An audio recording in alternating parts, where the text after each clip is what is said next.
मेरठ का एक खौफनाक हत्याकांड, प्यार, धोखा और अंधविश्वास की सच्ची कहानी। मेरठ उत्तर प्रदेश में 2025 में हुआ एक ऐसा हत्याकांड जिसने पूरे भारत को हिलाकर रख दिया। यह कहानी प्रेम, विश्वासघात और अंधविश्वास के खतरनाक जाल में फंसे कुछ लोगों की है, जिसने एक निर्दोष व्यक्ति की जान ले ली। इस केस में प्रेमिका ने अपने प्रेमी के साथ मिलकर अपने पति को मौत के घाट उतार दिया और उसके शव को 15 टुकड़ों में काटकर एक ड्रम में भर दिया और उसके अंदर सीमेंट डाल दिया। मगर चलिए इस कहानी को शुरुआत से देखते हैं। 2016 में मेरठ निवासी सौरभ राजपूत की मुलाकात मुस्कान रस्तोगी से हुई। दोनों के बीच प्रेम हुआ और कुछ सालों बाद उन्होंने शादी कर ली। लेकिन यह शादी सौरभ के परिवार को पसंद नहीं आई, क्योंकि मुस्कान एक अलग जाति से थी। इसके बावजूद दोनों ने अपने रिश्ते को मजबूत बनाए रखा। सौरभ मर्चेंट नेवी में जॉब करते थे और लंदन में पोस्टेड थे। शादी के कुछ समय बाद सौरभ लंदन चले गए, जबकि मुस्कान अपनी बेटी के साथ मेरठ में रहने लगी। इस दौरान उनकी जिंदगी में एक तीसरा व्यक्ति साहिल शुक्ला आया, जो मुस्कान को पहले से ही जानता था। सौरभ के लंदन में रहने के कारण मुस्कान की नजदीकियां साहिल से बढ़ने लगी। साहिल, जो पहले से ही मुस्कान को पसंद करता था, अब खुलकर उसके साथ वक्त बिताने लगा। मुस्कान ने उसे यह यकीन दिला दिया कि वह अपने पति के साथ खुश नहीं है और वह साहिल से सच्चा प्यार करती है।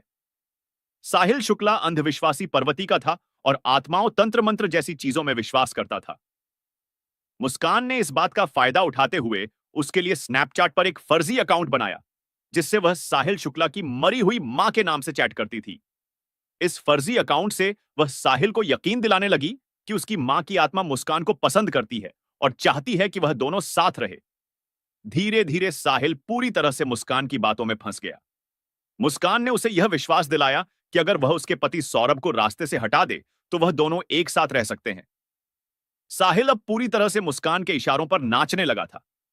मुस्कान और साहिल ने मिलकर सौरभ को मारने की साजिश रची। 4 मार्च 2025 को जब सौरभ लंदन से मेरठ अपनी पत्नी और बेटी से मिलने आया, तब मुस्कान ने सौरभ की फेवरेट सब्जी कोफ्तों में बेहोशी की दवाई मिलाकर खिला दी। संगीत।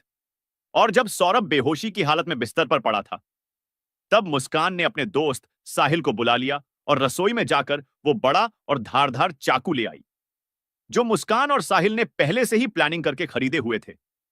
और करीब 20 मिनट तक साहिल ने मुस्कान को बताया कि कैसे उसे अपने पति का वध करना संगीत है। और फिर उसके बाद मुस्कान और साहिल ने सोते हुए सौरभ पर हमला किया और उसके हृदय पर 3 बार वार किए संगीत, और घर में पड़े कूलर को भी ऑन कर दिया ताकि उसकी आवाज किसी को भी ना सुनाई दे। जब उन्होंने सौरभ को खत्म कर दिया, उसके बाद वह उसकी बॉडी को बाथरूम में ले गए संगीत और उसके शरीर को 15 टुकड़ों में बांट संगीत दिया। सौरभ को खत्म करने के बाद उन्हें इस बात की चिंता हुई कि अगर सब बरामद हो गया तो पुलिस उन तक जरूर पहुंच जाएगी। इसलिए उन्होंने सबको ठिकाने लगाने की योजना बनाई और मुस्कान बाजार जाकर एक प्लास्टिक का ड्रम खरीद लाई। और मुस्कान और साहिल ने सौरभ के सबके टुकड़ों को उस प्लास्टिक ड्रम में डाल दिया और ऊपर से सीमेंट भी डाल दिया ताकि उसकी बॉडी की स्मेल बाहर ना जाए। और उसके बाद उन्होंने उस ड्रम को घर के एक कोने में रख दिया।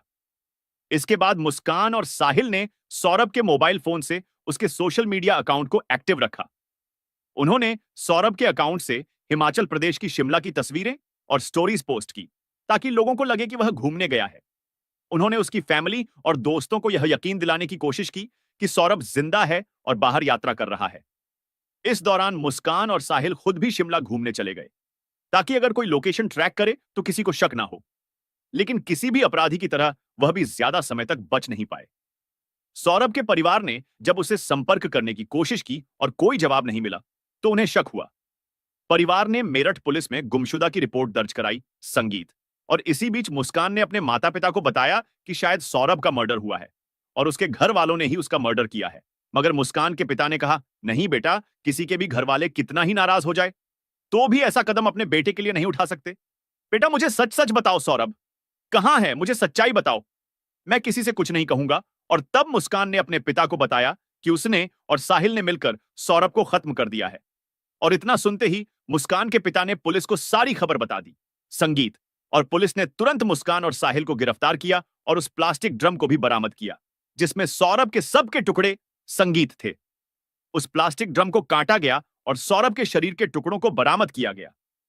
इस खौफनाक हत्या मिस्ट्री का अंत पुलिस द्वारा हथियारों की गिरफ्तारी के साथ हुआ। पुलिस ने मुस्कान और साहिल को गिरफ्तार कर लिया। दोनों पर हत्या साजिश और शव को छुपाने के गंभीर आरोप लगाए गए। दोस्तों, यह घटना हमें यह सिखाती है कि अंधविश्वास का अंजाम बहुत बुरा और भयानक होता है। साहिल ने अपनी मां की आत्मा के नाम पर बनाए गए एक फर्जी अकाउंट पर भरोसा किया और हत्या जैसा अपराध कर दिया। और गलत संबंध और रिश्तों का अंजाम बहुत बुरा ही होता है। मुस्कान ने अपने फायदे के लिए साहिल को मानसिक रूप से कंट्रोल किया और हत्या तक करवा दी।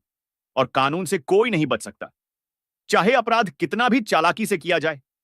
पुलिस की जांच और सबूतों के आधार पर अपराधी पकड़े ही जाते हैं। इसलिए रिश्ते सोच समझकर बनाएं और जीवन साथी चुनने से पकड़े ही जाते हैं। इसीलिए रिश्ते सोच समझकर बनाएं और जीवन साथी चुनने से पहले सामने वाला मानसिक रूप से कैसा व्यक्ति है, यह जानने की कोशिश करें। साथी चुनते समय सूरत पर नहीं, सीरत पर ध्यान दें। इस वीडियो को बनाने का उद्देश्य संसार में बढ़ रही बुराइयों से अवगत कराना है। दोस्तों, आपकी इस वीडियो को लेकर क्या राय है, हमें कमेंट्स में जरूर बताएं। और ऐसी और वीडियो देखने के लिए हमारे YouTube चैनल को सब्सक्राइब जरूर करें।